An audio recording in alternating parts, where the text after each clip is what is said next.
and I thought I'd fixed it down enough.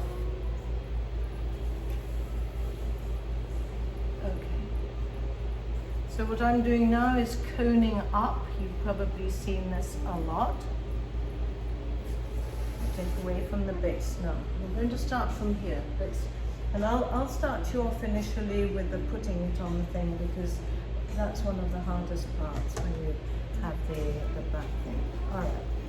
So my hands are around the clay, and now I'm just going to, my hands are in opposition. You see how I hold my hands? Right.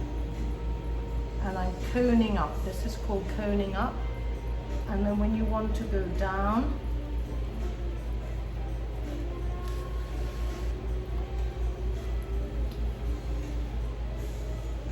the thing that most people end up doing is they're constantly playing with the speed of the wheel, and you really shouldn't. You should establish the speed when you are coning up, and you'll slow it down only when you're working on the walls.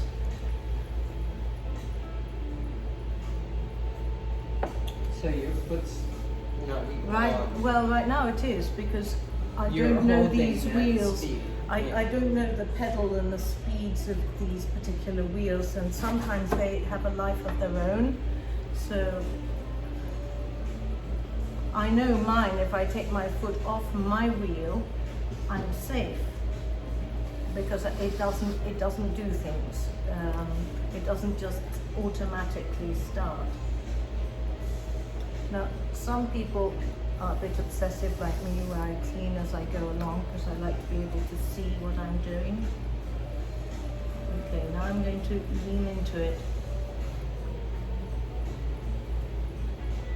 And you want to create like a little pate that is twice, a pate, twice as broad as it is high. And that's what I'm trying to do now. My hands, I feel everything in my fingertips, right? It's all in your fingertips. I'm taking What are you using? So I'm using my palms. Watch again. See how my hands literally are wedded to the shape? You see? Oh, that's yeah. the wall there. Right.